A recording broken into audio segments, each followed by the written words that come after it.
नमस्कार, आप देख रहे हैं जनतंत्र टीवी का डिजिटल प्लेटफॉर्म। मैं हूं आपके साथ पल्लवी सिंह।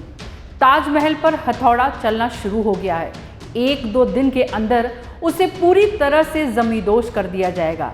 एक एक पत्थर को तोड़ा जा रहा है। चौंकिए नहीं, ये ताजमहल आगरा वाला नहीं, अजमेर वाला है, जिसे हथौड़े और बुलडोजर से तोड़ा जा रहा है। तो चलिए, क्या है इस रिपोर्ट में, आपको बताते हैं तफसील से। ताजमहल टूट रहा है, उसकी एक मीनार तोड़ी जा रही है, गुंबद तो ड्रिलिंग मशीन से रौंदा जा रहा है। हथौड़े से मजदूर ताजमहल पर बेहिसाब वार कर रहे हैं ताकि ताजमहल की एक निशानी भी यहाँ न बचे। जल्द ही ये दुनिया का अजूबा मिट्टी में मिल जाए। लेकिन ठहरिए, ताजमहल वो इमारत नहीं जिसके दीदार के लिए पूरी दुनिया बेताब रहती है।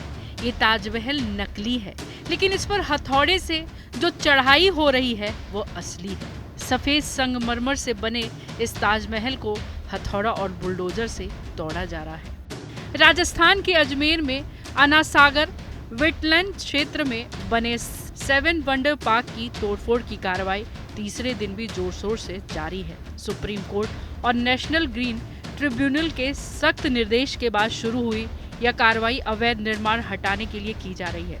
पार्क में दुनिया के 7 अजूबों की प्रकृतियां बनाई गई थी, जिनमें ताजमहल, मिस्र के पिरामिड, पीसा की मीनार, Eiffel Tower, Roman Colosseum, Statue of Liberty और क्राइस्ट द रिडीमर शामिल थे।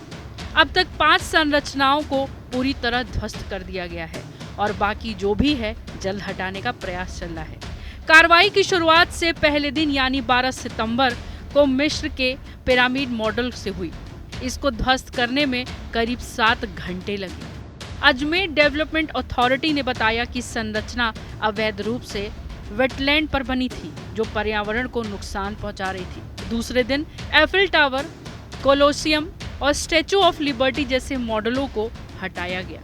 इस पर कुल 5 संरचनाएं जमींदोज हो चुकी हैं। कार्रवाई के तीसरे दिन मुख्य आकर्षण ताजमहल मॉडल पर फोकस है। ताजमहल को प्यार की निशानी मानते हुए बुलडोजर की जगह हथौड़े से सावधानी पूर्वक मार्बल की स्लैब और गुंबद निकाली जा रहे हैं। यह प्रयास ताजमहल मॉडल को सुरक्षित रखने के लिए किया जा रहा है ताकि मूल संरचना को ज्यादा नुकसान न पहुंचे। इस तरह पीसा की मीनार को भी फिलहाल खड़ा रखा गया है, लेकिन उसे निकालने का प्रयास जारी है।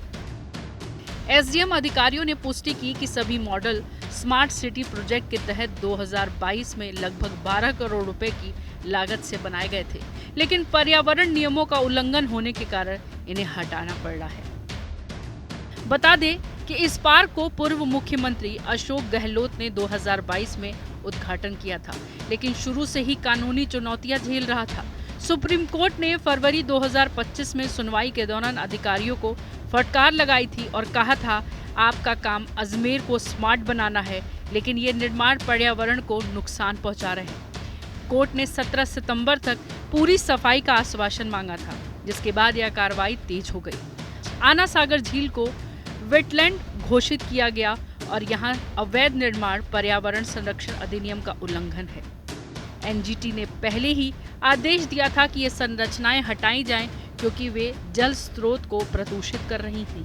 जिला प्रशासन ने कोर्ट को शपथ पत्र देकर वादा किया था कि 17 सितंबर तक पार्क पूरी तरह साफ हो जाएगा। कार्रवाई के दौरान मीडिया को क्षेत्र में प्रवेश की अनुमति नहीं दी गई और भारी पुलिस बल तैनात है ताकि कोई व्यवधान न हो। यह पार्क अजमेर का एक प्रमुख पर्यटन स्थल था, जहां हजारों पर्यटक आते थे। अब इसका खात्मा होने से स्थानीय व्यापारियों को नुकसान हो सकता है, लेकिन पर्यावरणविद इसे सकारात्मक कदम बता रहा है। इस कार्रवाई को लेकर सोशल मीडिया पर बहस शुरू है। कुछ इसे इतिहास का अंत बता रहे हैं, तो कुछ पर्यावरण संरक्षण की जीत। कुछ लोगों का कहना है कि अजमेर के 7 अजूबे तोड़े जा रहे, ताजमहल और पीसा की मीनार भी जमींदोज होगी। विपक्ष ने स्मार्ट सिटी प्रोजेक्ट पर सवाल उठाए हैं, जबकि प्रशासन इसे कोर्ट के आदेश के तहत आवश्यक बता रहा है।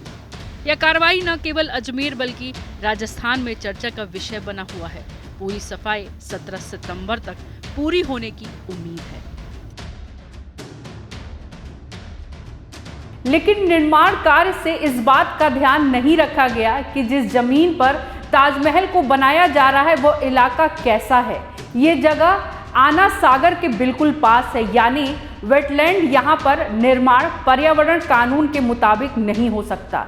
इसी वजह से 2 साल पहले एनजीटी ने 7 वंडर्स पार्क को तोड़ने का आदेश दिया। मामला सुप्रीम कोर्ट में भी गया, लेकिन सुप्रीम कोर्ट ने भी 7 अजूबर पर कोई रहम नहीं दिखाया और आदेश बरकरार रखा। इस पूरे मामले में हद तो तब हो गई जब अदालत को ये बताया गया कि पूरे प्रोजेक्ट की ओरिजिनल फाइल खो चुकी है। इसलिए कोर्ट ने अब तक कोई दस्तावेज नहीं दिया गया है, जो ये बताता है कि पूरे मामले की लीपापोती की जा रही है। तो आपकी इस पर क्या राय है, हमें कमेंट कर जरूर बताइएगा। तब तक के लिए नमस्कार।